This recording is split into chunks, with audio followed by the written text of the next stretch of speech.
খাগড়াছড়িতে গণপিটুনিতে নিহত ঘটনায় স্থানীয়দের মধ্যে সংঘর্ষ ৩ জন নিহত হয়েছে, আহত হয়েছে অন্তত ৯ জন। এ ঘটনায় রাঙ্গামাটিতে দুই পক্ষের মধ্যে সংঘর্ষে আহত হয় কমপক্ষে ২০ জন। এ ঘটনায় জেলার পৌর এলাকায় ১৪৪ ধারা জারি করেছে প্রশাসন। এদিকে বান্দরবানে অনুষ্ঠিত হয় বিক্ষোভ মিছিল এবং সমাবেশ। জেলা প্রতিনিধিদের পাঠানো তথ্য এবং ছবিতে ডেস্ক রিপোর্ট।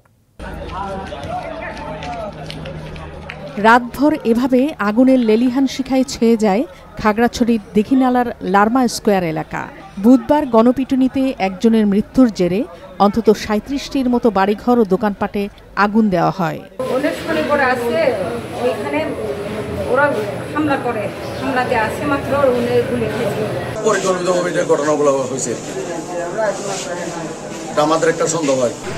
এর আগে জেলায় গণপিটুনিতে নিহতের ঘটনায় বিকালে দীঘিনালায় স্থানীয়দের মধ্যে সংঘর্ষে নিহত হন রুবেল ত্রিপুরা, জুনাল চাকমা ও ধনেশ্বর চাকমা। আহতদের খাগড়াছড়ি জেলা সদর হাসপাতালে চিকিৎসা দেওয়া হচ্ছে। আমাদের লোক একজন পরস্পর পড়ে গেছে, ওটাকে উদ্ধার করতে গেছি। আবার যাওয়ার পরে আমাদেরকে আবার উল্টা করে গুলি বর্ষণ করে। গতকাল রাতের থেকে এখনো পর্যন্ত চিকিৎসাধীন হতাহত নিয়ে ভর্তি আছেন ৯ জন। বর্তমানে চিকিৎসাধীন অবস্থায় ৪ জনকে আমরা রেফার করে দিয়েছি চিটাগং মেডিকেল কলেজ হাসপাতালে, আর ৩ জন চিকিৎসাধীন অবস্থায় মারা গেছেন। এদিকে সংঘর্ষের জেরে সকাল থেকে থমথমে অবস্থা জেলা সদর উপজেলার স্বনির্ভর বাজার, নিউজিল্যান্ড মধুপুর বাজার এবং দীঘিনালা উপজেলার বিভিন্ন এলাকায়। ফের নাশকতা এড়াতে জোরদার করা হয়েছে যৌথ বাহিনীর টহল।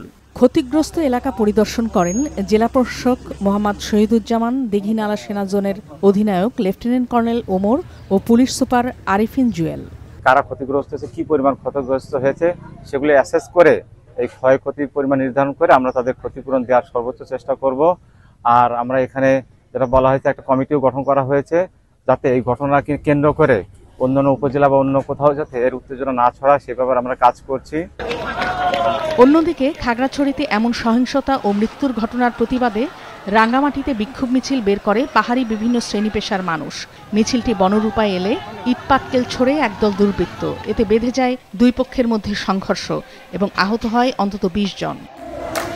একই প্রতিবাদে সকালে বান্দরবান সম্মিলিত আদিবাসী ছাত্র সমাজের আয়োজনে জেলার রাজবাড়ির মাঠ থেকে একটি বিক্ষোভ মিছিল বের করা হয়। পরে প্রেস ক্লাবের সামনে অনুষ্ঠিত হয় সমাবেশ। নাদিয়া আফরিন, মাছরাঙা নিউজ ডেস্ক।